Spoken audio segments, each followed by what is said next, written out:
सोच रहा था कि हम सब इस बात को कहते हैं कि हम खुदावंद के अनुयायी हैं, है ना। लेकिन यीशु के पीछे चलने का मूल्य आपको बताना चाहता हूं।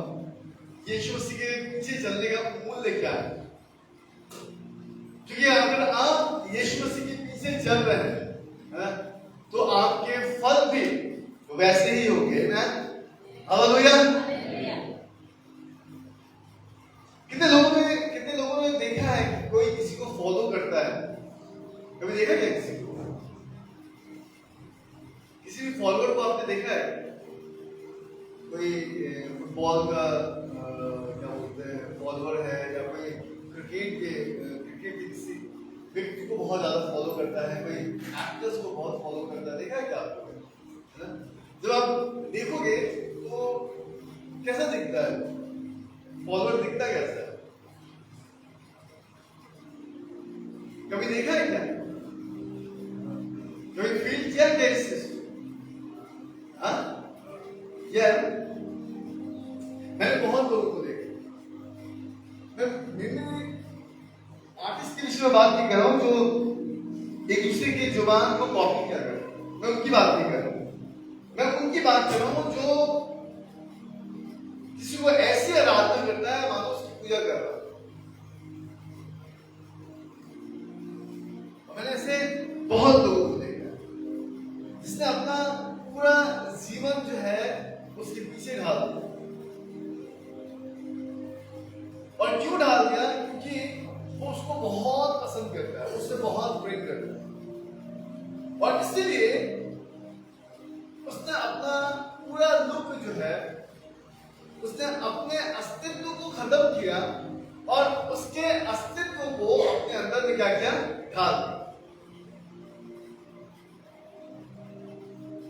मैंने कई लोगों को देखा है जो एक्टर्स को फॉलो करते हैं और हूबहू उनके बाल भी वैसे होंगे, उनके कपड़े भी वैसे होंगे, वो उनका चलने का स्टाइल भी वैसा होगा, और अगर वो बोलेंगे भी तो ऑलमोस्ट जो है उनके जैसे बोलने की कोशिश करते हैं।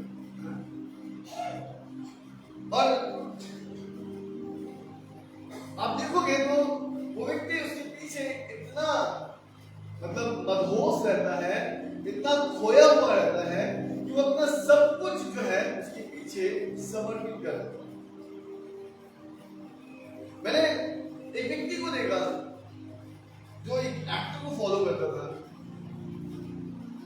और मैंने उसको कभी भी नॉर्मल लिबास में नहीं देखा। मैंने जब भी उस व्यक्ति को देखा हमेशा उसके जैसे देखा। जब मैं शुरुआती दौर में मुझे गिटार का शौक हुआ कि मैं गिटार सीखूंगा, और एक भैया थे जिनका नाम था बापी लहरी।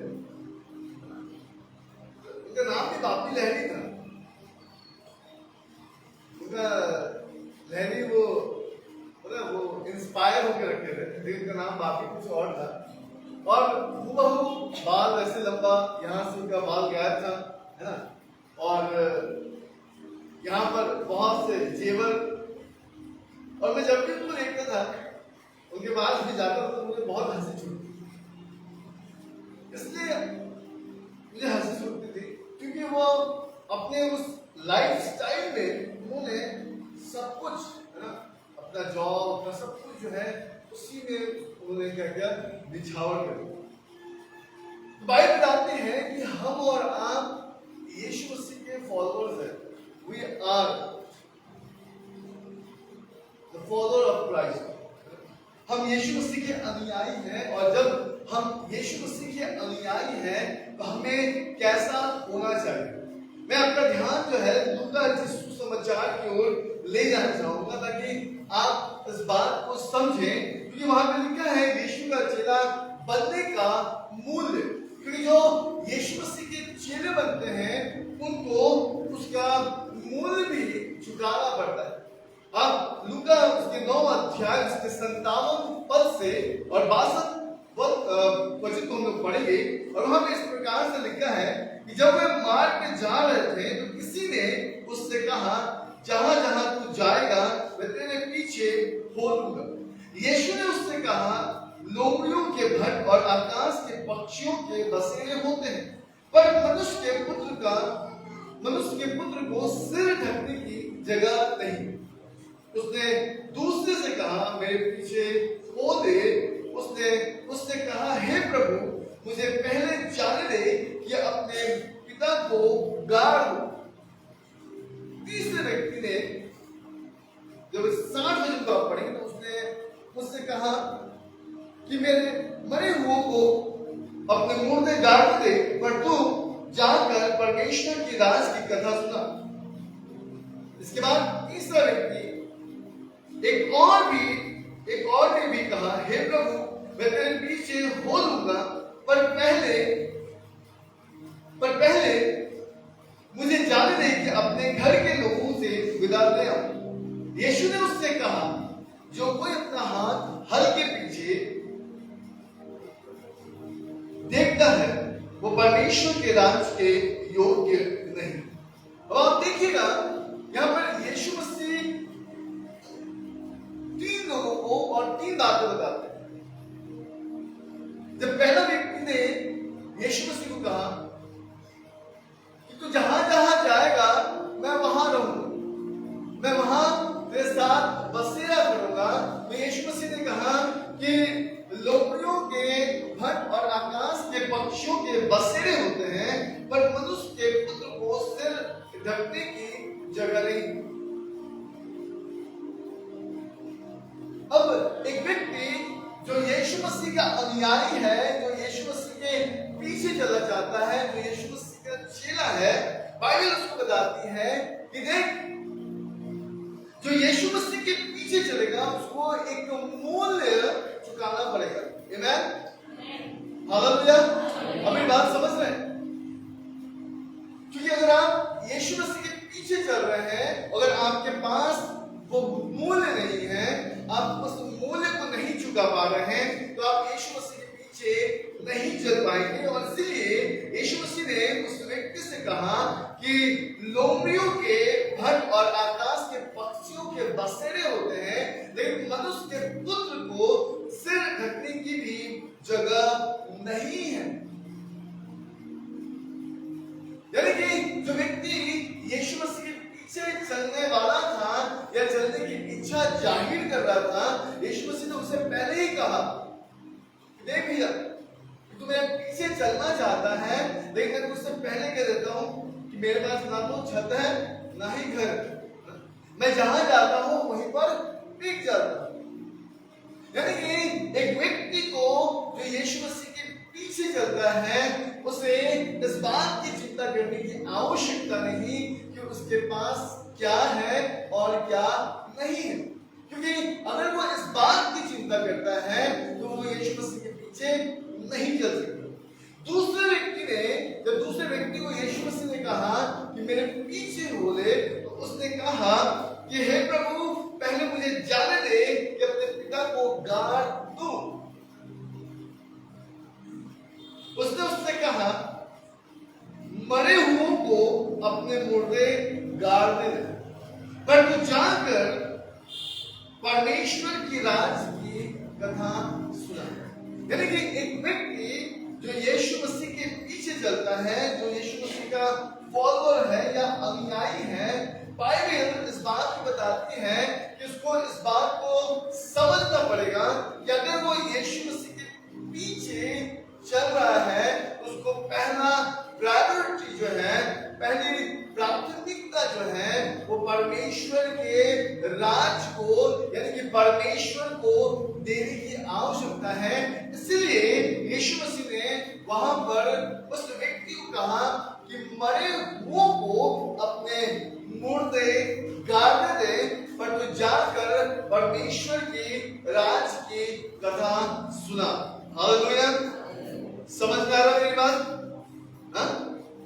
तीसरे व्यक्ति के पास जाते हैं जहां पर यीशु मसीह ने और एक को कहा, तो उसने कहा कि प्रभु, मुझे पहले अपने घर में जाकर अपने पापा से, अपनी मम्मी से, अपने भाई से, दीदी से और अपने बहन से मुझे विदा लेने दे, तब मैं तेरे पीछे बोलूंगा। यीशु मसीह ने उसे स्पष्ट रूप में कहा कि अगर कोई पीछे रख कर, है ना, हद पर रख कर देखता है तो परमेश्वर के राज्य के योग्य नहीं। यहाँ पे 3 व्यक्ति हैं और 3 व्यक्ति को 3 प्रकार की बातें बताई गई है और ये 3 बातें जो है वो बहुत प्रेशियस है, बहुत अनमोल है उनके लिए जो यीशु मसीह के चेले बनना चाहते हैं। आमीन, हालेलुया। अब मैं आपसे एक प्रश्न पूछना चाहता हूं, कितने लोग हैं जो यीशु मसीह के शिष्य बनना चाहते हैं? अगर आप हाथ उठाए तो पूरा हाथ उठाइए, तो छोटा मोटा हाथ मत उठाइए, है ना, केवल 3 से 4 लोगों को दिखाई देगा। आपको पता है ये स्वाभाविक है, क्यों स्वाभाविक है मैं आपको बता दूं। क्योंकि अगर आज आप वचन सुन रहे हैं तो इसको आप समझिएगा, क्योंकि मैं यहाँ पे ना तो किसी को एम्बैरस करने के लिए, ना तो किसी को दुख देने के लिए और ना ही किसी को शर्मिंदा करने के लिए यहाँ पे खड़ा हूं। मैं यहाँ पे खड़ा हूं कि मैं खुदा के कलाम से आपको एक संदेश दे सकूं। बाइबल इस बात को बताती है कि अगर आप यीशु मसीह के पीछे चलते हैं, है ना, तो आपको एक मूल्य चुकाना पड़ेगा और वो मूल्य ये है कि जब आप यीशु मसीह के पीछे चल रहे हैं तो आपको इस बात की आप चिंता नहीं कर सकते कि अब आपके साथ क्या होने वाला है। क्योंकि अगर आप इस बात की खोज में हैं कि आपके साथ क्या होने वाला है, आपको सर रखने की जगह मिलेगी, घर का स्थान होगा या नहीं होगा, तो मैं आपको बताना चाहता हूं आप यीशु मसीह के पीछे नहीं चल सकते। दूसरे व्यक्ति के विषय में जब एक व्यक्ति ने कहा कि मैं अपने पिता को गाड़ के आऊं, तो आप देखिएगा वो पिता मर चुका है। क्यों मर चुका है? क्योंकि उसके शरीर में अब प्राण नहीं है, अब वो केवल एक मात्र मिट्टी है और उसमें कुछ भी नहीं। और अगर उस मिट्टी को अगर आप महत्व दे रहे हैं और खुदा को महत्व नहीं दे रहे हैं, बाइबल बताती है कि उसके राज के योग्य नहीं है। इसीलिए यीशु मसीह ने उस व्यक्ति को कहा कि मरे हूं, अपने मुर्दे गाड़ दे और तू जाकर परमेश्वर की राज की कथा सुना। और तीसरे व्यक्ति से यीशु मसीह ने स्पष्ट रूप से कहा कि तू हद पर हाथ रखकर मुड़ कर देखता है तो खुदा के राज के योग्य नहीं है। अब देखिएगा, अब आज के विश्वासियों के अंदर में ये 3 बातें जो हैं मैं देख सकता हूं और आप भी देख सकते हैं, और ये बातें आपको समझ में आएगी। क्यों? क्योंकि आपको दिखेगा कि एक व्यक्ति अपना घर बनाना चाहता है लेकिन खुदा के पास आना नहीं चाहता। अब बाइबल इस बात को बताती है जिस घर का बनाने वाला, है ना, वहां पे ना हो तो उसके बनाने वाले का मेहनत क्या है? बेकार। अब खुदा की उपस्थिति को छोड़कर, खुदा के प्रेजेंस को छोड़कर आप कुछ करना चाहते हैं तो बाइबल बताती है वो व्यर्थ है। मैं जब खुदा का कलाम पढ़ रहा था तो मैंने देखा कि यीशु मसीह ने कितने लोगों को खाना खिलाया था? 5,000 लोगों। इसके बाद यीशु मसीह ने कितने लोगों को खिलाया? 4,000 लोग। अब वो 1,000 लोग कहां गए?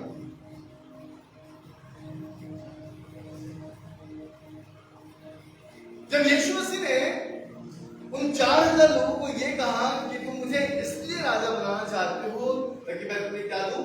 रोटी दूं, तो आपको पता है वो 4,000 लोग गायब हो कहां गए? अब इसके बाद यीशु मसीह के पास 70 लोग, और जब 70 लोग यीशु मसीह के पास थे और 70 लोगों को जब यीशु मसीह ने भेजा और भेजने के बाद हर एक ने जब लौट कर आया तो उसने ये कहा कि प्रभु मैं इस बात से आनंदित हूं कि तेरे नाम से हमारे पास अधिकार है, हमने दुष्ट आत्माओं को अपने हाथ में मुट्ठी में कर रखा। यीशु मसीह ने कहा उनसे, जब तुम रोटी की चिंता मत करो, मतलब क्या करो कि तुम मेरा देह और लहू को खाओ। तो लोगों ने ये सोचने लगा कि अरे ये कैसा मनुष्य है जो हमसे ये कहता है कि मेरा देह और लहू को खाओ। और आपको पता है इसके बाद जो है ये 70 भी गायब हो गए। यीशु मसीह के पास कितने दिखाई दिए? 12 चेले। और ये 12 यीशु मसीह के साथ जीने मरने की बात कह रहे थे। लेकिन बाइबल बताती है कि जब महायाजक के सैनिक यीशु मसीह को पकड़ने के लिए आए, फिर कितने लोग रह गए? आज कलीसियाओं का यही हाल। तो मैं आपको बताना चाहता हूं कि अगर आप यीशु मसीह के पीछे चल रहे हैं तो आपको एक मूल्य चुकाना पड़ेगा। आपको इस बात की चिंता नहीं करनी होगी कि आपका घर है या नहीं, क्योंकि अगर आप इस बात की चिंता कर रहे हैं कि आपके पास घर है या नहीं है, तो मैं आपको बताना चाहता हूं कि आप कुछ वर्ष के लिए संसार में है और एक बड़ा लाल किला बनाना चाहते हैं, लेकिन उस लाल किला में आप रहने वाले नहीं। चलिए, मुझे लगता है कि कुछ भारी हो जा रहा है, आपको समझ में नहीं आ रहा। तो वचन से लेके चलते तो आपको साथ समझ में आएगा। हम लोग जाएंगे यूहन्ना की किताब में उसके 8वें अध्याय और उसके 31 और 32 वचन को पढ़ेंगे। और बाइबल बताते हैं वहां पे कुछ यहूदियों ने यीशु मसीह पर विश्वास किया। तब यीशु मसीह ने उनसे, उन यहूदियों से जिन्होंने विश्वास किया था, उनसे कहा, यदि तुम मेरे वचन में बने रहोगे तो तुम सचमुच मेरे चेले ठहरोगे। अब बाइबल बताती है कि 32 पद में लिखा है कि तुम मेरे वचन में बने रहोगे तो मेरे चेले ठहरोगे, और 32 वचन में लिखा है कि तुम सत्य को जानोगे और सत्य तुम्हें क्या करेगा? आजाद करेगा, स्वतंत्र करेगा। अब ये स्वतंत्रता किन बातों से? ये स्वतंत्रता उन बातों से है जिसमें आप भरमाए हुए हैं और जिसमें आप फंसे हुए हैं और जिसके वजह से आप बाहर नहीं निकल पा रहे। अब बाइबल बताती है कि मरकुस की किताब, मत्ती की किताब, उसके 13वें अध्याय में जब हम लोग पढ़ते हैं, वहां पर 4 प्रकार के खेत के विषय में बताया गया है। और जो तीसरा खेत है, वो खेत जो है वो किस चीज का है?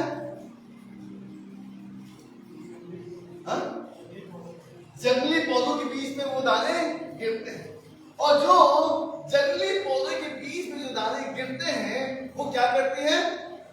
वो कौन है? वो संसार की चिंताएं है ना। वो कौन सी चिंताएं? अब ये वो चिंताएं हैं जो हमें परमेश्वर से दूर लेकर जाती है। ये वो चिंताएं हैं जो हमारे जीवन में क्या करती है? तुम्हें परमेश्वर के प्रेजेंस से निकाल कर और हमें संसार में फंसा कर रखती है। लेकिन बाइबल बताती है कि तुम सत्य को जानोगे और सत्य तुम्हें क्या करेगा? स्वतंत्र करेगा। लेकिन हम में से कितने ऐसे हैं जो सत्य को हम जानना चाहते हैं? क्योंकि हम सुनते तो हैं लेकिन सुनकर उसे ग्रहण नहीं करते, और नहीं करने की वजह से वही बातें हमारे जीवन में उभर के आती है। कल आफ्टरनून में मेरे डैडी ने दिल्ली से फोन लगाया और उससे फोन में कहे कि बेटा मेरा तबीयत बहुत खराब है और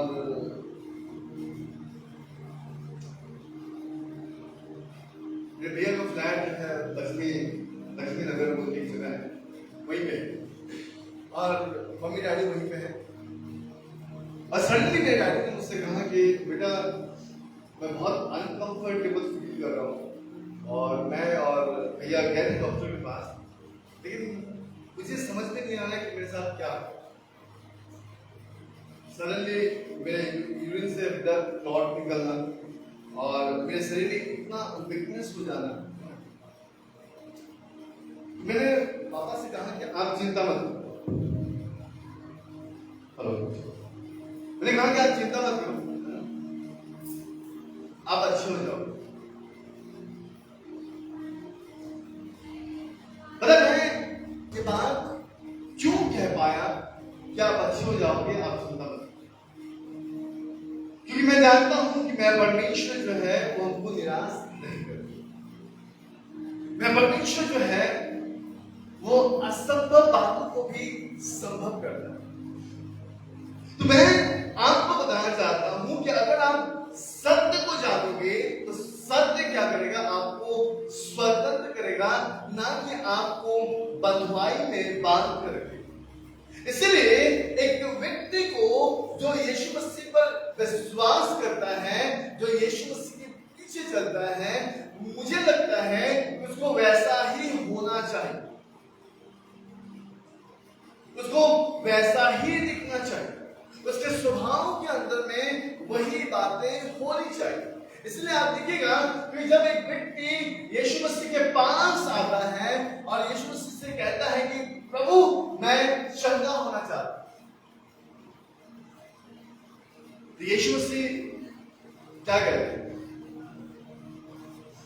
यीशु मसीह उससे कहते हैं तू विश्वास कर, तेरा विश्वास तुझे क्या करेगा?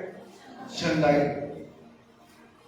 आज कंडीशन का हो सकता है कि हम जब यीशु मसीह के अनुयायी हैं और जब यीशु मसीह के पीछे चल रहे हैं, तो एक व्यक्ति को आवश्यकता है कि वो यीशु के प्रति ईमानदार बने, क्योंकि एक शिष्य जो होता है वो अपनी शिक्षक का क्या करता है? नकल करता कि नहीं करता? और जब एक शिष्य अपने शिक्षक का जब नकल करता है तो बाइबल बताती है कि हमारा शिक्षक प्रभु यीशु मसीह है ना, और हमें उनको नकल करने की आवश्यकता है, हमें उनको कॉपी करने की आवश्यकता है। इसीलिए पौलुस कहते हैं फिलिपियों की किताब उसके 2 अध्याय उसके 5वें वचन में कि जैसा मसीह यीशु का स्वभाव है वैसा ही हमारा स्वभाव। अब यीशु मसीह ने इस प्रक्रिया को जो है प्रैक्टिकली कर चेलों को दिखाया भी। जब यूहन्ना यीशु समाचार उसके 13वें अध्याय में आप जाएंगे और उसके 12 वचन को आप पढ़ेंगे, वहां पर यीशु ने उनके पांव धो चुका था और पांव धोने के बाद उसने अपने वस्त्र पहने और बाइबल बताती है कि वो वस्त्र पहना तो फिर उनसे कहने लगा क्या तुम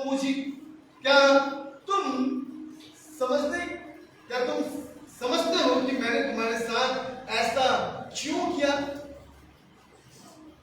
आगे आप पढ़ोगे वहां पे लिखा है कि तुम मुझे गुरु और प्रभु कहते हो और भला कहते हो क्योंकि मैं वही हूं।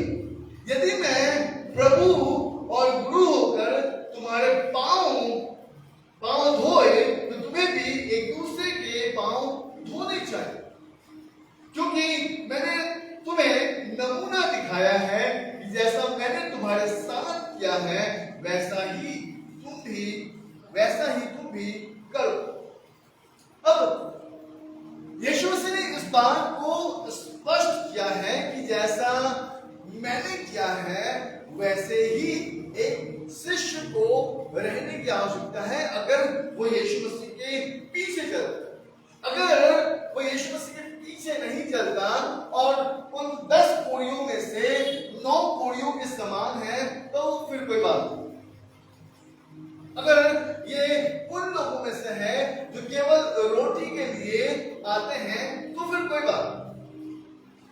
आप आइए, खाइए हो जाए, आप आइए, चंगाई लीजिए हो जाए। ना तो आपको यीशु मसीह से मतलब है और ना यीशु मसीह को आपसे मतलब है, क्योंकि आपको केवल उस कोड़ से स्तुत होना है, आपको केवल उस रोटी से अपने आप को तृप्त होना इसीलिए आप खुदा के पीछे चल रहे हैं और जिस दिन आपको मिल जाएगा उस दिन आप खुदा को बोलोगे टाटा बाय। हालेलुया। समझ में आ रही मेरी बात है ना? अब बाइबल इस बात को बताता है, अगर आप यीशु मसीह के चेले हैं और यीशु मसीह के अनुयायी होने के नाते, उसके फॉलोअर होने के नाते, उसके चेले होने के नाते, अगर आप यीशु मसीह के स्वभाव में अगर आप बढ़ रहे हैं तो याद रखिए आपके बच्चे भी वैसे ही बढ़ेंगे। आमीन। चलिए मैं आपको समझाना चाहता हूं, अगर एक व्यक्ति अपने मुंह से गंदे गंदे शब्द निकालता है, उसके बच्चे क्या करेंगे?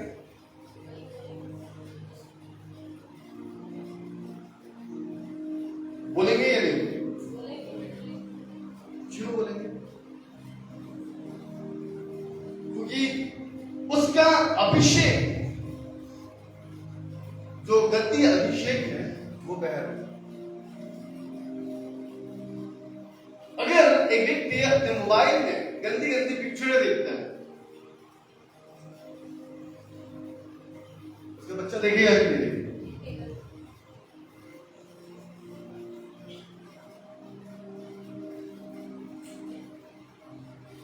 मेरी बात को आप समझिए, मैं आपको समझाना चाहता हूं। बाइबल बताती है नीतिवचन की किताब उसके 22वें अध्याय और उसके 6ठे वचन में लिखा है, अपने लड़के को शिक्षा उस मार्ग की दे जिसमें उसको चलना चाहिए और वह बुढ़ापे में उससे न हटे।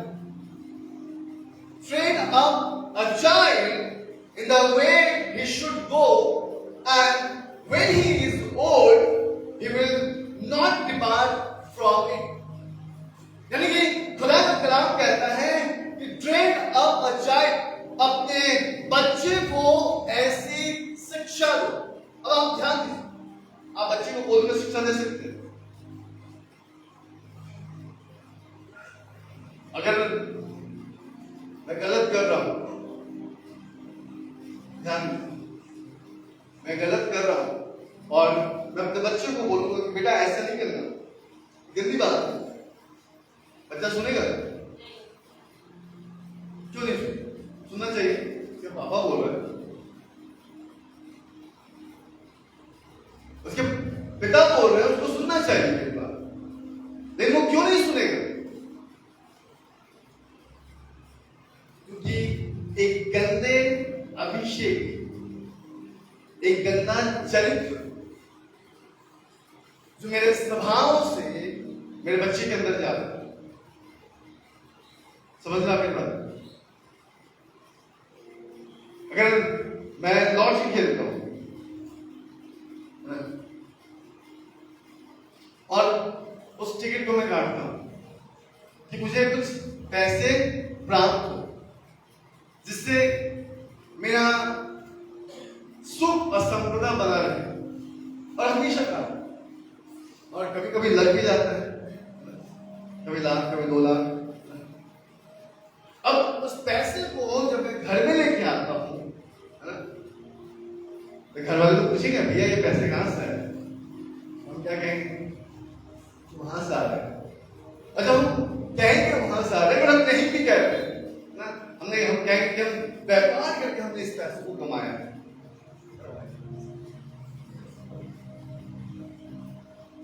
हालेलुया, बोलो खुदावंद यीशु मसीह की। अब ध्यान दीजिएगा, क्योंकि मैं बहुत गंभीरता से बातें कह रहा हूं, क्योंकि मैंने बहुत गंभीरता से, जब मैं खुदा का कलाम पढ़ रहा था, ये एक एक चीज मेरे अंदर में आ रही है और मैं चाहता हूं कि जो चीज मेरे पास आई है, जो पवित्र आत्मा ने मुझसे बातें करी है, मैं चाहता हूं कि वही बातें पवित्र आत्मा आपसे भी करे। अब परमेश्वर का एक जन जो प्रभु में इस बात को कहता है कि मैं प्रभु में परिपूर्ण हूं, मैं प्रभु में बढ़ना चाहता हूं और प्रभु में करना चाहता हूं, लेकिन जब अपने घर में गलत होते हुए उसके ऊपर वो पर्दा नहीं डाल पाता है और फिर वो कहता है कि मैं बढ़ना चाहता हूं, करना चाहता हूं, तो कैसे संभव है कि वो बढ़ जाए? मैं परसों एक वीडियो देखा फेसबुक में, मैं बहुत दुखी हुआ। कल मैं प्रेयर मीटिंग में भी बता रहा था, फास्टिंग प्रेयर में बता रहा था मैं क्यों दुखी हुआ पता है? क्योंकि मेरे कलीसिया का बेटा है।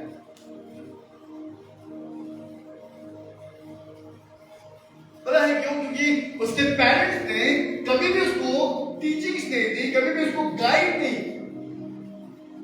और बाइबल कहती है कि अपने लड़के को शिक्षा उस मार्ग की दे जिसमें उसको चलना चाहिए और बुढ़ापे में भी वो उससे ना हटे।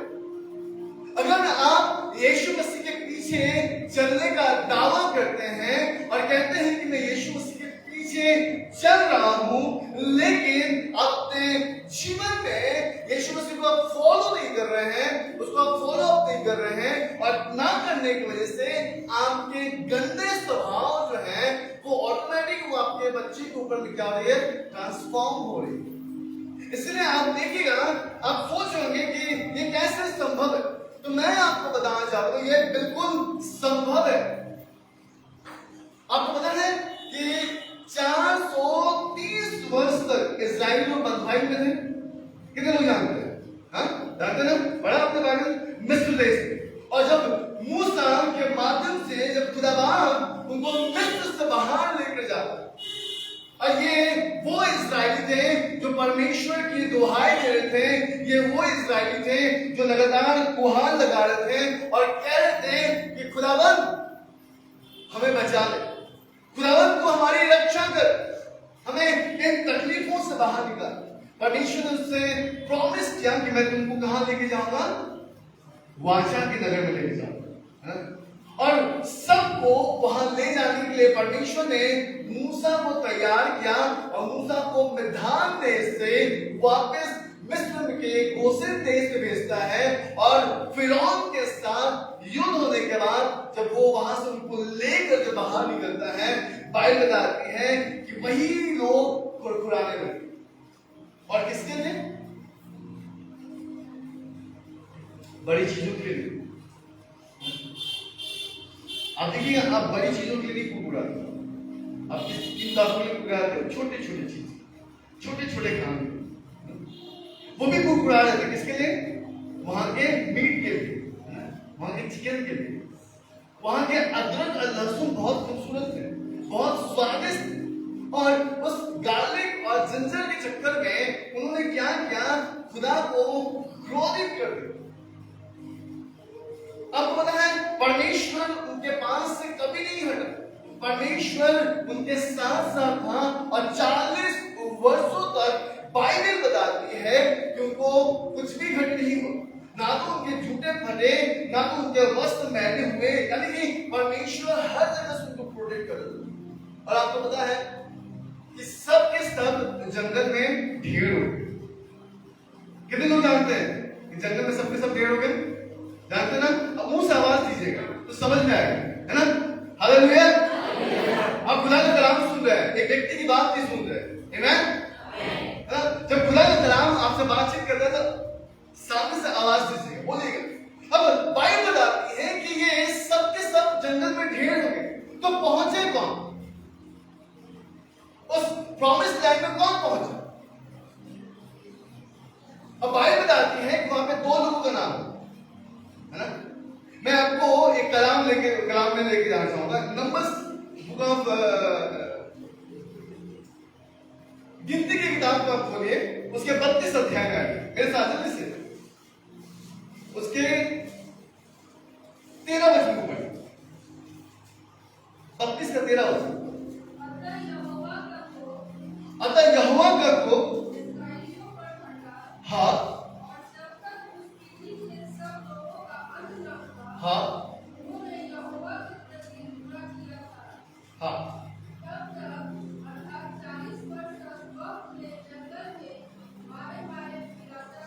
हाँ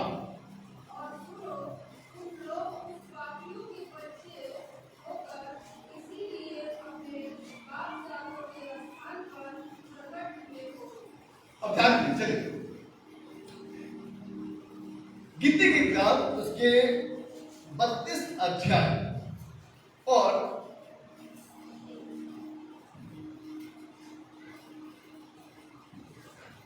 अभी 13 वचन को बैठ कर पढ़ा है ना, और 12 वचन को आप पढ़िएगा। देखिए वहां पे लिखा है, परंतु युपुन ने कनाजी का पुत्र कालेब और नूह का पुत्र योशु, ये दोनों जो मेरे पीछे पूरी रीति से हो लिए हैं, ये उसे देखने पाएंगे।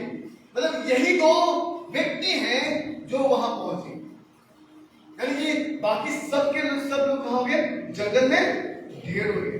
तो क्या केवल यही लोग पहुंचे? नहीं, और भी लोग पहुंचे थे ना, नहीं पहुंचे। चलिए 11 पद को पढ़ेंगे।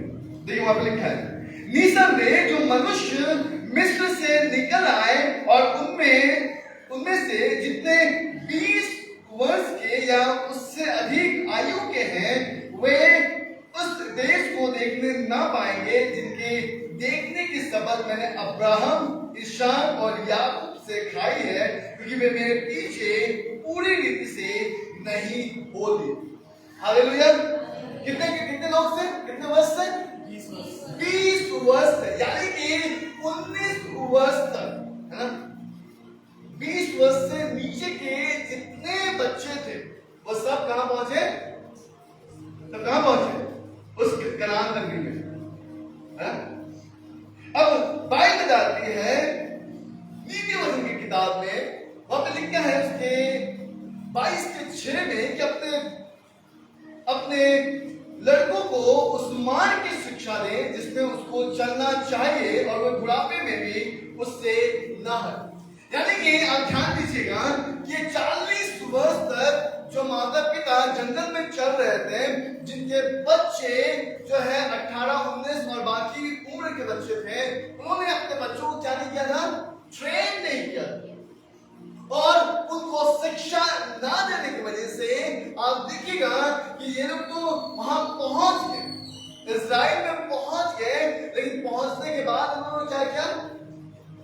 इन्होंने वही काम किया जो यहोवा के विरोध में। इसलिए आप देखिएगा कि जब खुदाबंद आए, जब वो अपने घर पे आए, यूहन्ना उसके 1:11 में लिखा है कि यीशु मसीह जब अपने घर पे आए तो अपने घर के लोगों ने उनको नहीं पहचाना। उसका 1:4 में लिखा है कि उसमें जीवन था और वो जीवन मनुष्य के लिए क्या थी? ज्योति थी, लेकिन किसी को ज्योति दिखाई नहीं दिया। आज कलीसिया का भी कुछ यही हाल है। लोगों को लगता है कि हमने बपतिस्मा ले लिया है, हम यीशु मसीह के पीछे चल रहे हैं, अब केवल एक दिन हम खुदा के पास पहुंचेंगे और बाकी दिन हम अपने जीवन में, अपनी जीविका और अपने घमंड में हम चलते रहेंगे और हमारा जीवन सफल होगा और हमारे बच्चे जो हैं वो क्या होंगे? बेहतर होंगे। लेकिन अगर आप इस बात को, अगर आप ध्यान दें, इस बात को अगर आप समझें, तो आपको समझ में आएगा कि जो शिष्य है, जो यीशु मसीह के पीछे चलता है, उसे कितना आवश्यक है कि वो यीशु मसीह के समान बने। क्योंकि अगर वो यीशु मसीह के समान नहीं बनता तो उसके बच्चों के अंदर में वो बातें आएंगी जो बातें वो नहीं चाहते। क्योंकि अगर आप देख रहे हो, आप इसको यूज कर रहे हो, तो मुझे बोलने की जरूरत नहीं है कि आगे क्या हो। इसलिए आज कलीसिया को इस बात को समझने की आवश्यकता है।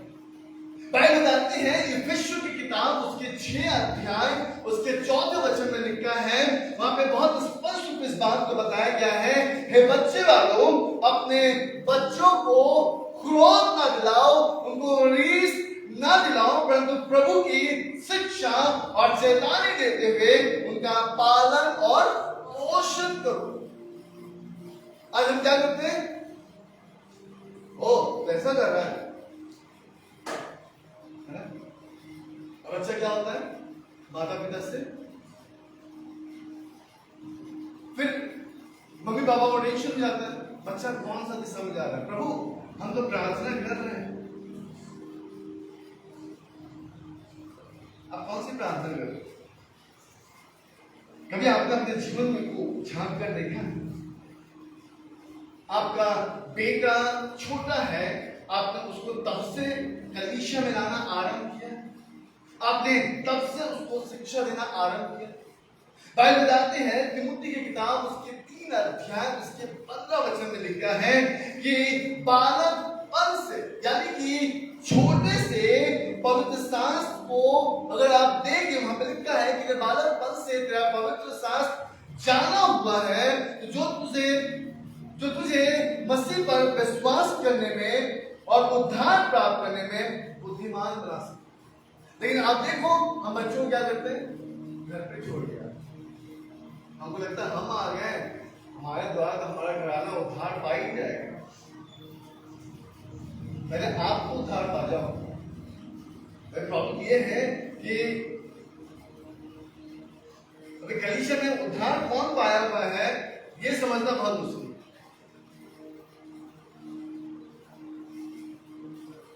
क्योंकि हम जिस प्रकार हमारा स्वभाव बाहर में रहता है, वही स्वभाव से हम कलीसिया के अंदर भी आते हैं। इसलिए एक व्यक्ति को समझना पड़ेगा कि अगर वो यीशु मसीह के पीछे चल रहा है तो उसको मूल्य चुकाने पड़ेंगे। आपको वो सारे गंदी बातों को छोड़ना पड़ेगा। आपको वो शिक्षा आरंभ करना पड़ेगा जो परमेश्वर का वचन कहता है। हम चर्च में दशमांश देते हैं और ना अपने बच्चों को हम सिखाते हैं। अब वो बच्चा जो है वो पैसा लेके लुटा रहा है, और किसके सामने लुटा रहा है ये भी देखिए।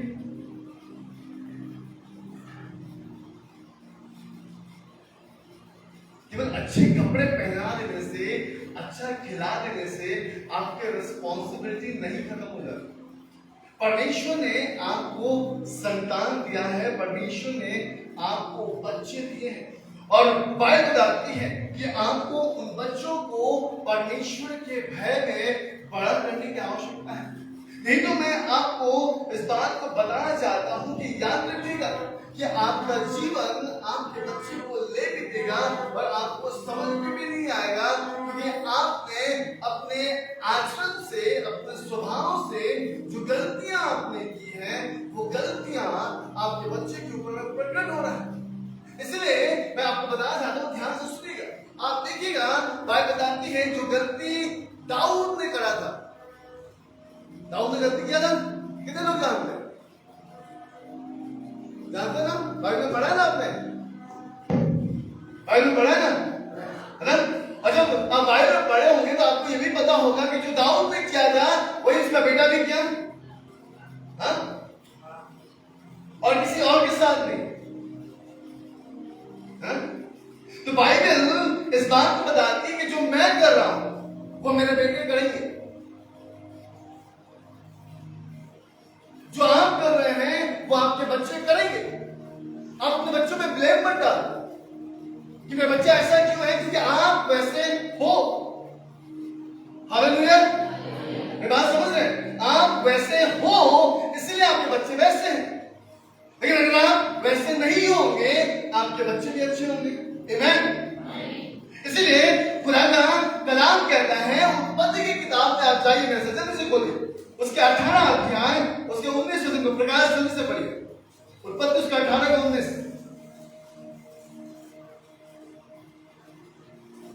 क्योंकि मैं जानता हूं कि वह अपने पुत्रों और परिवार को, हाँ, जो उसके पीछे रह जाएंगे, बिल्कुल आज्ञा देगा, हाँ, कि वे यहोवा के मार्ग में अटल बने रहे, हाँ, आगे बढ़िए, और धर्म और न्याय करते रहे, हाँ, ताकि जो कुछ यहोवा ने अब्राहम के विषय में कहा है, हाँ, उसे पूरा करे।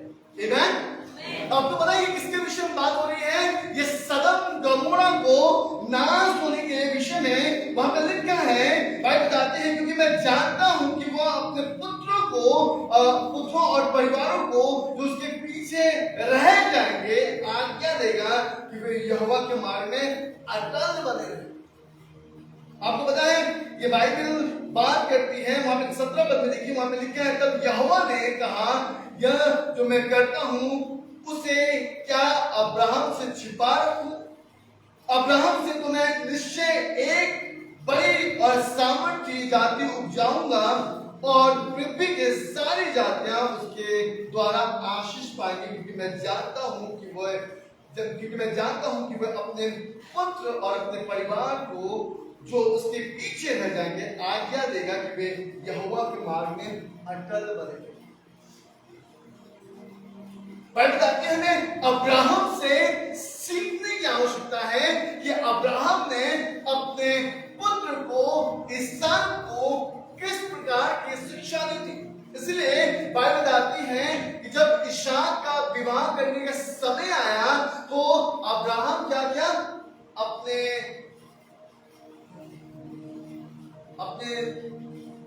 नौकर नहीं बोलेंगे, जो उसका प्रधान है ना जो था एलियाजर, उसको कहां भेजा, उसको अपने वहां पे भेजा, अपने कुटुंबियों के बीच में भेजा और बोला वहां से मेरे बेटे के लिए स्त्री को लेकर।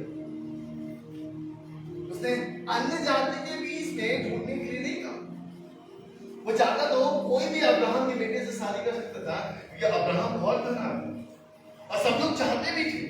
लेकिन बाइबल बताती है कि अब्राहम ने ऐसी आज्ञाएं दी और बाइबल बताती है कि खुदा इस बात को जानता था, इसलिए वो यहाँ पे इस प्रकार से कहता है क्योंकि मैं जानता हूं कि वो अपने पुत्र को और परिवार को जो उसके पीछे रह जाएंगे आज्ञा देगा कि यहोवा के मार्ग में अटल बने रहे और धर्म न्याय करते रहे, ताकि जो कुछ यहोवा ने अब्राहम के विषय में कहा था उसे पूरा कर।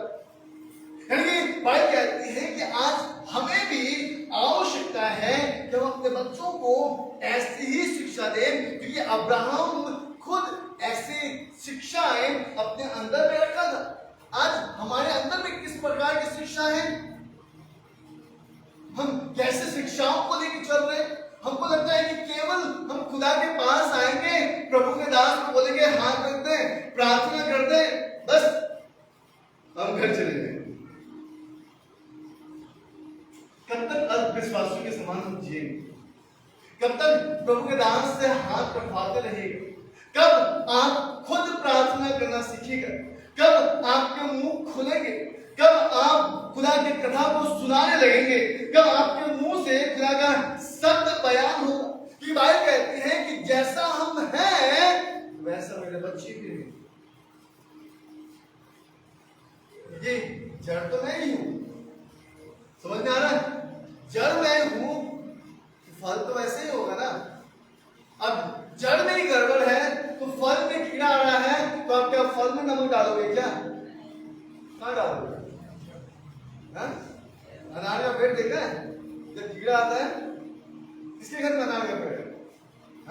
किसी घर में देखिएगा, पोमीग्रेनेट देखा है ना आपने? अनार का पेड़ होता है और जब कोई अनार ऐसा होता है कि उसमें फल लगता है, उसमें कीड़ा बन जाता है। अमरूद के पेड़ में कीड़ा बन जाता है। आप क्या करते हो? फल में जाके नमक बांध के डाल देते हो, आप उसके जड़ में क्या करते हो? डालना स्टार्ट। तो आज जो वचन है वो जड़ के लिए, इसलिए बाइबल इस बात को बताती है। वहां पे लिखा है, व्यवस्था विवरण की किताब में आप जाइए, वहां पे लिखा है ये आज्ञा जो मैं आज तुझको सुनाता हूं वे तेरे मन में बनी रहे और तू इन्हें अपने बाल बच्चों को समझा कर सिखाया करना और घर में बैठे मार्ग पे चलते लेटते उठते इनकी चर्चा क्या करना, कोई बात इनसे छिपा कर मत रख, क्योंकि अगर तू उनसे छिपा कर रखेगा तो याद रखना कि जैसा तू रहेगा वैसा तेरा पुत्र भी रहेगा। कई बार लोगों के घर पे जाता हूं, अब पैरेंट्स सामने आ जाते हैं, बच्चे घर के अंदर में छुपे रहते हैं, सोए रहते हैं, वो बाहर नहीं निकलते। क्यों नहीं निकलते? क्योंकि उनको शिक्षा नहीं दी गई है, उनको बताया नहीं गया है, आपको उनको ट्रेन नहीं किया। इसलिए आप देखिएगा कि जैसे आप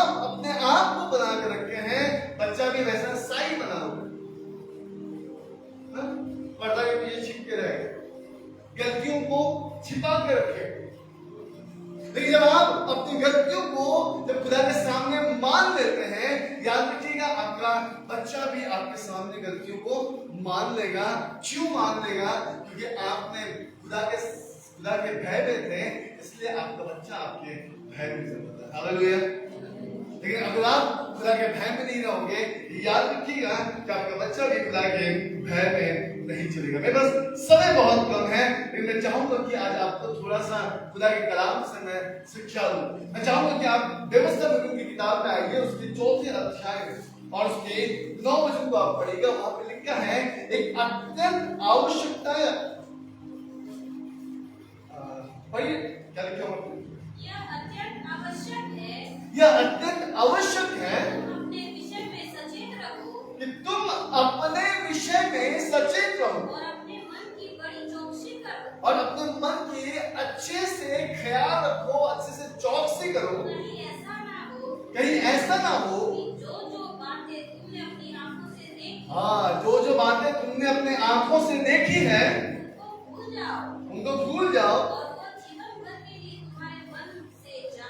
और वो जीवन भर के लिए तुम्हारे मन से वो बातें जाती रहे। किंतु तुम उन्हें अपने वेग में तो सिखाना।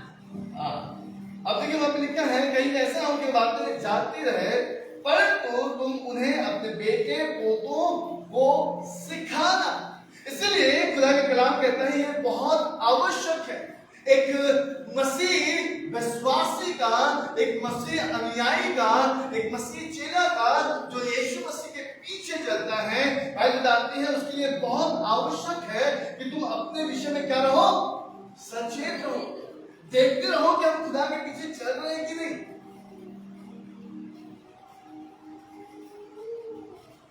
मैं आपको गारंटी के साथ कह सकता हूं, अगर मैं यहां पर अगर मोबाइल चार्ज से लग जाऊंगा, बहुतों के मोबाइल में हिंदी पिक्चर सिखाने मिलेंगे और फिर हम दावा रखते हैं कि हम खुदा के पीछे चल रहे। मेरा काम क्यों नहीं बदला? मैं सफल क्यों नहीं हो रहा? सफलताएं मेरे जीवन में क्यों नहीं आ रही है? खुदा मैं तेरे पीछे चल रहा हूं और मैं आपको बताना चाहता हूं ये जीवन, जिस जीवन की अपेक्षा आप कर रहे हैं कि ये जीवन आनंदमय हो, यीशु मसीह ने कहा कि यीशु के पास आओगे तुम्हें बहुतायत का जीवन मिल पाएगा। और अगर आपको वो बहुतायत का जीवन नहीं पा रहे हैं, इसका मतलब यीशु मसीह में गलती नहीं, गलती है क्या? अगर आप प्रार्थना कर रहे हो और आपकी प्रार्थना खुदा नहीं सुन रहा है, तो क्या खुदा का कान बहरा हो गया क्या? इसका मतलब है कि आपके अधर्म ने उस आवाज को वहीं उस कमरे तक ही सीमित कर दिया है, उससे बाहर जा नहीं रहा।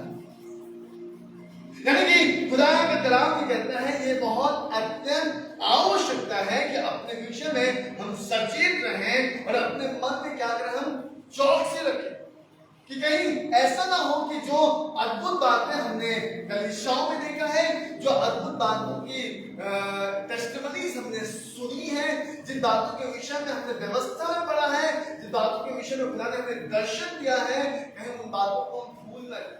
इसीलिए हमें आवश्यकता है कि हम अपने आप को जांचें और क्या करें? अपने बेटों को, अपने पोतों को, अपने पड़ोसियों को, अपने नेबर्स को, अपने भाइयों को, अपने बहनों को, अपने रिश्तेदारों को वो बातें हम बताएं।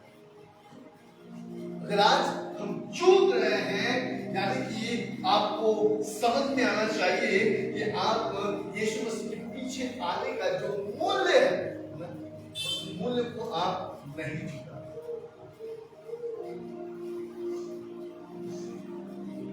मैं आपको हकीकत कह रहा हूं,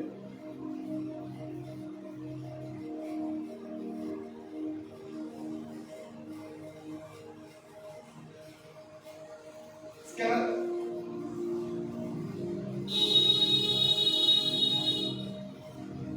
मैं बहुत दुखी होता हूं तब जब मैं परमेश्वर के वचन के विपरीत जाते हुए लोगों को देखता हूं, और बहुत आनंदित होता हूं जब लोग परमेश्वर के वचन को जब प्रेयर। आज मॉर्निंग में फोन आ रहा था 8 बजे से, मैं फोन पिक नहीं कर रहा था और मैं जानबूझ के उसको साइलेंट कर दूंगा। कंटिन्यू जब 3-4 बार फोन आया तो मुझे लगा कि शायद कोई गंभीर बात है, मुझे बात करनी चाहिए। और फिर मैंने अपना मोबाइल और लैपटॉप बंद किया और बंद करने के बाद अपना बाइबल और लैपटॉप बंद किया और बंद करके मैंने साइड किया और फिर मैंने फ़ोन उठा के उनसे बातचीत किया और मैंने देखा उस बातों का ना हाथ था ना पैर।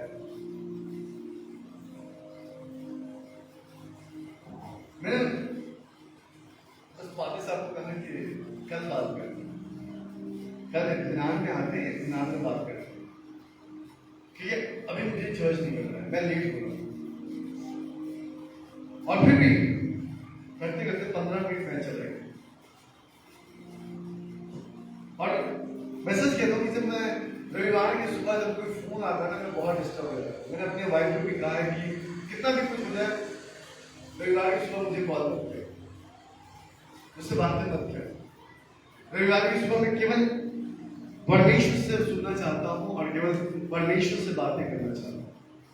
मैं एक स्त्री के पास आपको ले जाना चाहूंगा। आइए मेरे साथ परमेश्वर के कलाम को खोलिएगा। पहला सामुएल की किताब हम लोग खोलेंगे, उसका 1 अध्याय और उसके 28वें वचन को हम पढ़ेंगे। और इस स्त्री को हमें से हर कोई जानता है, उसका नाम हन्ना है। और बाइबल बताती है ये स्त्री बाज, इसके पास संतान की कमी थी और इसे संतान की आवश्यकता थी और ये खुदा के भवन में जाकर प्रार्थना करती है और लोग इसके विषय में बहुत सी बातें बनाते हैं, लेकिन फिर भी ये परमेश्वर के भवन में आकर प्रार्थना करती है। और बाइबल बताती है कि खुदा इसके प्रार्थनाओं से बहुत प्रसन्न होता है और उसे उसके बांझपन से उसको छुटकारा देता है। अब बाइबल बताती है कि जब उसके बांझपन से उसको छुटकारा मिलता है और वो स्त्री अपने बच्चे को दूध पिलाकर, जब तक वो दूध नहीं पीता तब तक उसे अपने पास सीने से लगा कर रखती है। लेकिन बाइबल बताती है कि जब वो बच्चा दूध छोड़ता है उस बच्चे को वो परमेश्वर के भवन में लेकर आती है। आइए उस बच्चे को हम पढ़ेंगे, पहला सामुएल उसका 1 अध्याय और उसके 28वें भाग। बिल्कुल, अब ध्यान दीजिएगा कि वहां पे लिखा है कि इसलिए मैं भी उसे यहोवा को अर्पण कर देती हूँ कि यह अपने जीवन भर यहोवा ही का बना रहे। आगे क्या लिखा है? और लिखा है तब उसने वही यहोवा को दंडवत किया और उस बेटे को उस भवन में समर्पित कर। आपको पता है इस बेटे को समर्पित करने के बाद ये बेटा क्या बना? क्या बना? बाइबल बताती है कि ये बेटा नबी बना और ना केवल नबी बना, लेकिन बाइबल बताती है कि पूरा इजराइलियों का न्यायाधीश सैमुएल न्याय करता था, क्योंकि सैमुएल से पहले कोई भी राजा नहीं था और पहला राजा किसके द्वारा अभिषेक किया गया? सैमुएल के द्वारा अभिषेक किया। यानी कि न केवल ये नबी था, न केवल ये याजक था, लेकिन ये लोगों का न्याय करने वाला न्यायाधीश बना। और बाइबल बताती है वहां 2 अध्याय उसके 26 वचन में लिखा है, परंतु सैमुएल बालक बढ़ता गया और यहोवा और मनुष्य दोनों उससे प्रसन्न रहते थे। दोनों ही। क्यों पता है? क्योंकि उस बच्चे को उस खुदा के सामने सौंप दिया गया। आज आपको पता है हम अपने बच्चों को खुदा के पास नहीं सौंप, हमको घर में सौंप के आते हैं, घर में छुपा के आते हैं, हमको ट्रेन नहीं करते, हम उनको बताते नहीं बेटा 18 साल हो गया है, अब तुम्हें मन फिराने की आवश्यकता है, तुम्हें बपतिस्मा लेने की आवश्यकता है। पास्टर जी जब बोलेंगे ना तब वो मन फिराए।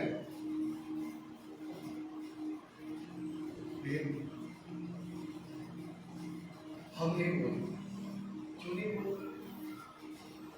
हम बोलेंगे तो कैसे हो? क्योंकि हमने मन नहीं फिराया, हमारा जीवन अभी भी वैसा ही है। हम देते नहीं हैं, हमारा देने वाला हृदय नहीं है। इसलिए देखिएगा हमारा बच्चा भी ना दूसरे को देना नहीं चाहता। देखा नहीं है मेरा,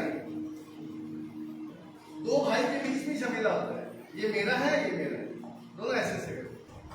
क्यों?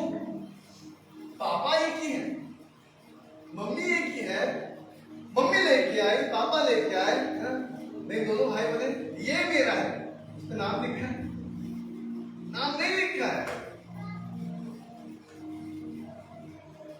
अब एक घर में एक मोबाइल काफी है, लेकिन हर एक के हाथ में मोबाइल चाहिए। क्यों चाहिए? अब दीदी को जैसा मोबाइल मिला है मुझे भी वैसे ही चाहिए, भैया को जैसा मिला है मुझे भी वैसे ही चाहिए। हम क्या करते हैं पता है क्यों? क्योंकि हमने ट्रेन नहीं किया, हम बचपन से ट्रेन नहीं किया। मैं छोटी सी गवाही आपको बताना चाहता हूँ। अभी मेरे बच्चों का स्कूल का जो बैग है उसको हमने ड्रॉप कर दिया है, तो अभी हम वो स्कूल लेकर जाते हैं और लेकर आते हैं। और वन वीक मैं लेकर गया और मैं जब जाता हूँ मॉर्निंग में तो मैं अकेले जाता हूँ, बच्चों को छोड़ता हूँ, फिर लौट के चला जाता हूँ। मेरी वाइफ जो है वो जाने वक्त मेरे साथ जाती है और बहुत आराम से बच्चे जाते थे और अब मेरी वाइफ के मुंह से एक बात निकल गया। पता है क्या निकला? एक बहुत छोटी सी बात निकली, लेकिन उस बात पे तीनों बच्चों के अंदर वह बखेरा हो गया, क्योंकि शारून, एरन और ब्यूला तीनों एक साथ जाते। अब शारून ऑलवेज सामने बैठ के जाता था और एरन और ब्यूला दोनों एक साथ पीछे बैठते थे। अब उसकी 3 दिन मैं लेके जाता हूँ, 3 दिन मास्टर लाल से वो लेके जाता हूँ। तो मेरी वाइफ के मुंह से निकल गया ना कि अब 3 दिन शारून सामने बैठा था, अब जो है एरन बैठेगा। अब उस दिन से क्या हुआ, रोज लड़ाई होती है। पहले दरवाजा खुलने के साथ ना अब जाके दोनों जाकर बैठ जाते हैं। पता है क्यों? क्योंकि एक गलत अल्फाज आपको क्या करता था? मतभेद था। उनके अंदर में बातें आई नहीं थी, वो बहुत आराम से जा रहे थे, आ रहे थे, लेकिन एक अल्फाज है ना। आपको पता है कभी कभी हमारा जीवन जो है ना वो क्या होता है कि हमारे शब्दों के कारण जो है नरक बन जाता है। इसलिए बाइबल कहती है कि यह अत्यंत आवश्यक है कि हम खुद के विषय में हम सचेत रहें कि हम क्या अनाउंस कर रहे हैं, हम क्या बोल रहे हैं। अगर मैं अपनी पत्नी के ऊपर में हाथ उठाता हूं तो मेरा बेटा वही सीखे। हालेलुया। अगर मैं किसी को गाली देता हूं तो मेरा बेटा वही सीखेगा। लेकिन जब मैं किसी को उपहार देता हूं मेरा बेटा वही सीखेगा। मैं किसी से प्रेम करता हूं मेरा बेटा वही सीखेगा। इसलिए अत्यंत आवश्यक है कि हम कहां हैं, हम कैसे अनुयायी हैं। चलिए मैं आपका ध्यान सैमुएल की किताब में लेके जाऊंगा, केवल 5 मिनट लूंगा। पहला सैमुएल उसके 12 अध्याय में आइए, जल्दी से आइए। उसके 12 अध्याय उसके पहले वचन से हम पढ़ेंगे। तब सैमुएल ने सारे इस्राएलियों से कहा, सुनो, जो कुछ तुमने मुझसे कहा था उसे मानकर मैंने एक राजा तुम्हारे ऊपर ठहराया है। बिल्कुल। अब इस्राएलियों कहता है कि जो कुछ तुमने कहा था तुम्हारी बातों को मानकर मैंने तुम्हारे ऊपर एक राजा, एक न्यायाधीश को ठहराया है। आगे बढ़िए। और अब देखो वह राजा तुम्हारे आगे आगे चलता है। बिल्कुल, आगे बढ़िए। और अब मैं बूढ़ा हूँ और मेरे बाल सफेद हो गए हैं और मेरे पुत्र तुम्हारे पास है और मैं लड़कपन से लेकर आज तक तुम्हारे सामने काम करता रहा हूँ। इससे मतलब बड़ी मैं उपस्थित हूँ, इसीलिए तुम यहोवा के सामने और उसके अभिषेक के सामने साक्षी दो कि मैंने किसका बैल ले लिया या किसका गधा ले लिया या किस पर अंधेर किया या किसको पीसा या किसके हाथ से अपनी आंखें बंद करने के लिए घूस लिया। बताओ और मैं वह तुमको फेर दूंगा। चौथे पद वे बोले ना तो हम पर अंधेर किया, ना तो तुमने मेरे ऊपर अंधेर किया, ना हमें पीसा और ना किसी के हाथ से कुछ लिया, ना ही किसी के हाथ से कुछ लिया। उसने उनसे कहा अब आप ध्यान दीजिएगा, बाइबल बताती है कि सैमुएल ने सारे इजराइलियों को इकट्ठा किया। ये वही सैमुएल था जो बालक होकर उस परमेश्वर के भवन में सौंपा गया था। ये वही छोटा सा नन्हा सा बालक था, और जब परमेश्वर के भवन में सौंपा गया, बाइबल बताती है कि अब देखो, मैंने तुम्हारे कहने के अनुसार तुम जो ज्यादा चाहते थे, अब मैंने तुम्हारे ऊपर में एक राजा नियुक्त कर दिया है जो तुम्हारे आगे आगे चलेगा और तुम्हें मार्ग दिखाएगा। लेकिन अब मैं क्या हो गया हूं? बुढ़ा हो गया।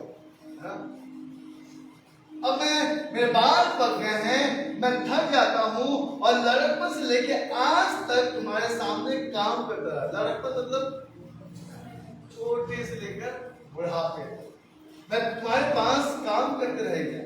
मैं तुम्हारे सामने उपस्थित हूं तब से लेकर अभी तक।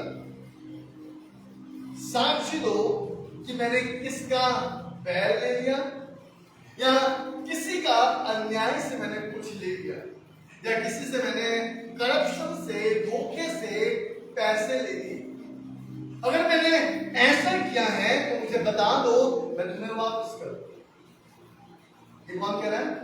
सैमुएल कह रहा है। क्यों कह रहा है? वहां पे लोग क्या कहते हैं?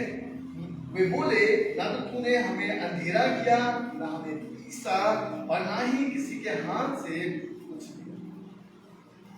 ये वो व्यक्ति है जिसको बचपन से क्या किया गया था? ट्रेन किया गया। इसको घूस देना नहीं पड़ा, इसको झूठ नहीं बोलना पड़ा, कमाने के लिए, खाने के लिए। इसको टेढ़ी मेढ़ी रास्ता में चलने की जरूरत नहीं पड़ी। बाइबल बताती है ना ही इसने किसी के जीवन में क्या किया? अंधेरा किया। और आज देखिए, एग्जाम्पल तो मैं आपको बता सकता हूं क्यों कैन ने हाबिल को मार दिया, क्यों आज एक बच्चा जन्म लेता है उसके अंदर में ही पाप पाया जाता है। क्योंकि आदम वो जड़ है जिसमें कीड़ा लगा हुआ है पाप का, है ना? इसलिए एक बालक जन्म लेता है और उसके अंदर में वो पाप का कीड़ा समाया रहता है। इसलिए बाइबल बताती है प्रभु यीशु मसीह का लहू हमें हर पाप से शुद्ध करता है।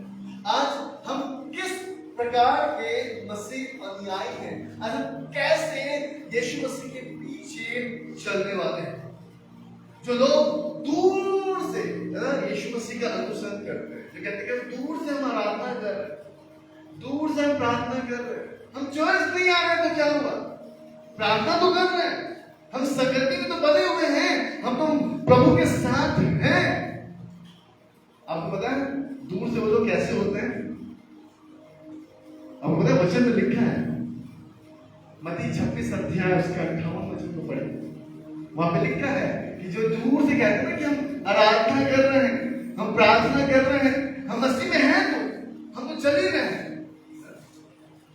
मैंने अभी 2 दिन पहले व्हाट्सएप में अपने हम लोग जो चर्च का जो ग्रुप है उसमें मैंने एक वीडियो छोड़ा था जॉनी लीवर का। कितने लोग देखे थे?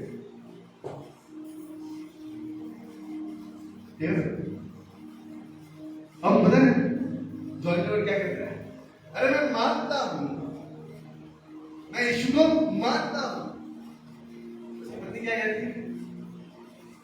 यीशु को मानने वाले पाप नहीं करते। हालेलुया, बोलो खुदावंद यीशु मसीह की। जो दूर से कहते हैं हम आराधना करते हैं ना, वो आराधना नहीं करते, वो क्या कहते हैं? चलिए देखते हैं, जल्दी से पढ़िए मत्ती 26 का 58। पतरस दूर ही से दूर उसके पीछे महायाजक के आंगन तक गया और भीतर जाकर अंत देखने के साथ किसके साथ बैठ गया? किसका अंत देखने के लिए बैठा था? तो जो दूर से आराधना करते ना वो पतरस के समान।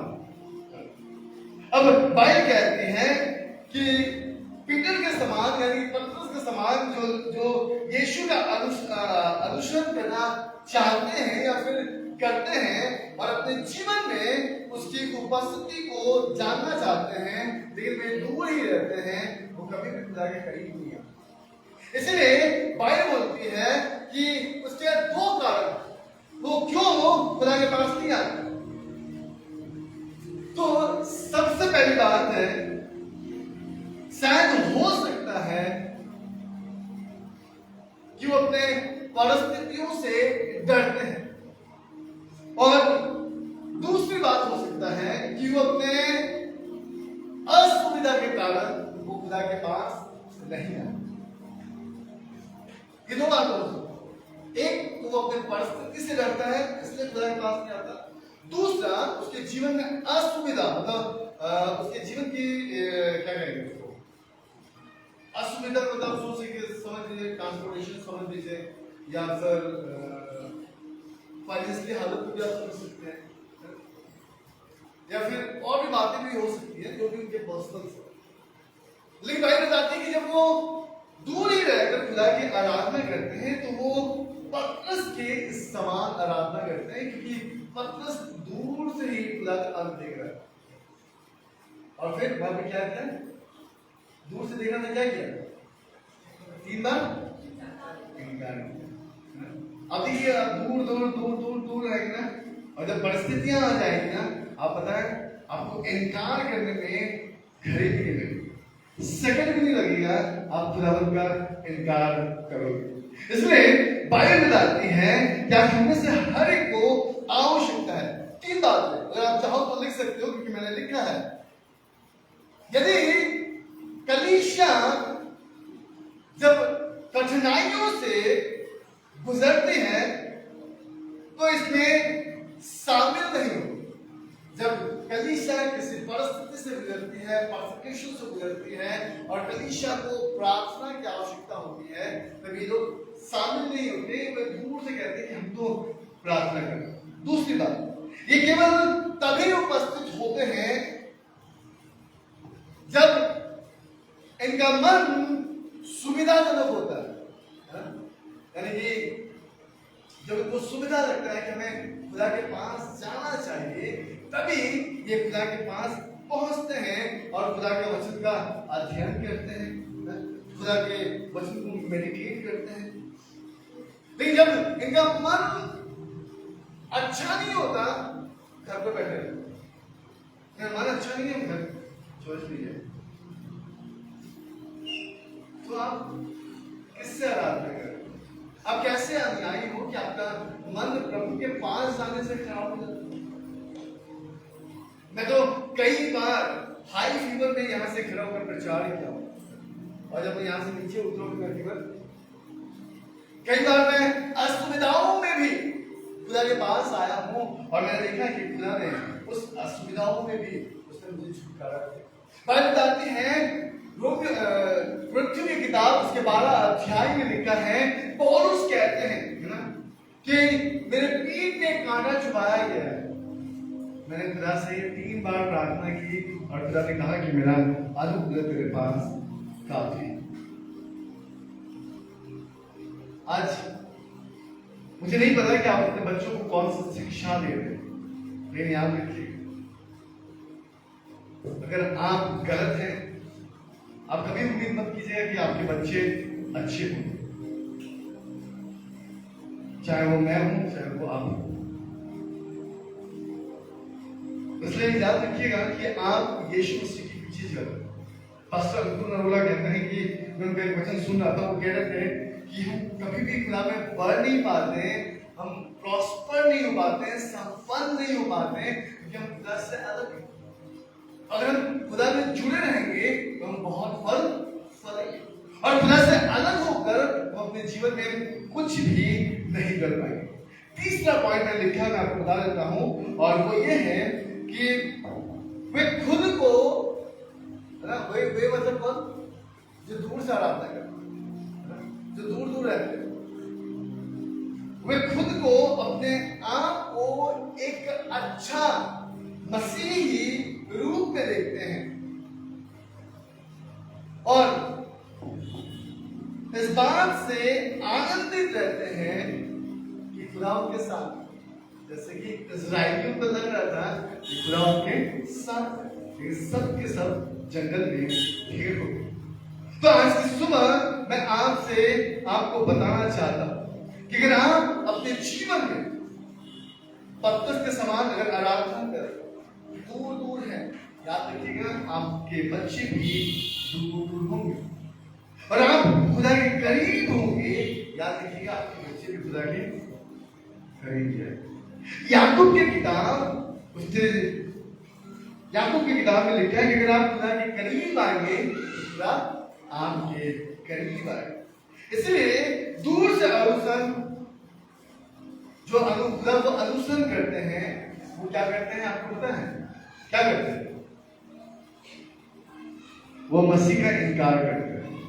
जैसे पतरस ने मसीह का इनकार किया कि मैं तो इसको जानता ही नहीं, इसलिए दूर से आराधना करने वाले वो खुदा की वो इनकार करते।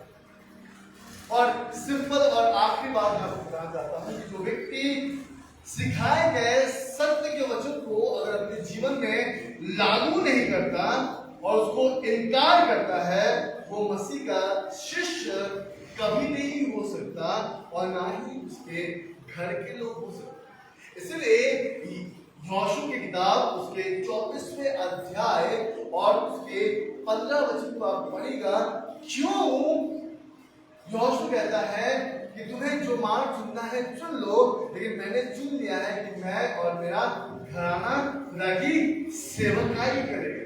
क्योंकि यहोशू जैसा था वैसा ही उसने अपने बच्चों को शिक्षा दी। इसलिए आप देखिएगा, मैं यूपुन्ने के पुत्र कालेब और नून के विषय में मैं पढ़ रहा था। नून का जो पिता था और कालेब के पिता जो यूपुन्ने थे, इन दोनों के विषय में जब आप पढ़ोगे ना तो आपको इसके विषय में आपको बहुत कुछ नहीं मिलेगा। कालेब के विषय में बस थोड़ा सा ही मिलेगा, अब बाइबल पढ़ोगे। लेकिन जब इनके घराने के विषय में पढ़ोगे कि ये किस वंश से आ रहे थे, कौन से जगह से आ रहे थे, तो आपको बहुत नहीं मिलेगा। लेकिन आपको उत्पत्ति की किताब उसके आई थिंक उसके 15 अध्याय उसके 19 वचन में आपको मिलेगा कि अब्राहम को खुदा ने वो स्थान दिया था जहां से अब्राहम उनका पिता होगा, और बाइबल बताती है वहीं से यूपुन्ने और कालेब का जन्म हुआ था, जिन्होंने परमेश्वर को अपना प्रथम स्थान दिया और उन्हें परमेश्वर के मार्ग से कभी नहीं छूए। यही कारण था कि वो प्रवेश किए, यानी कि यहोशू और कालेब प्रवेश किए, उसके साथ उसके बच्चे भी प्रवेश किए। हालेलुया। अब ये आपके ऊपर में है कि आप खुदा के पास अकेले जाना चाहते हो या अपने बच्चों के साथ जाना चाहते हो। आमीन। आइए इस वक्त अपनी आंखों को हम बंद करें, आइए इस वक्त हम प्रार्थना में जाएं।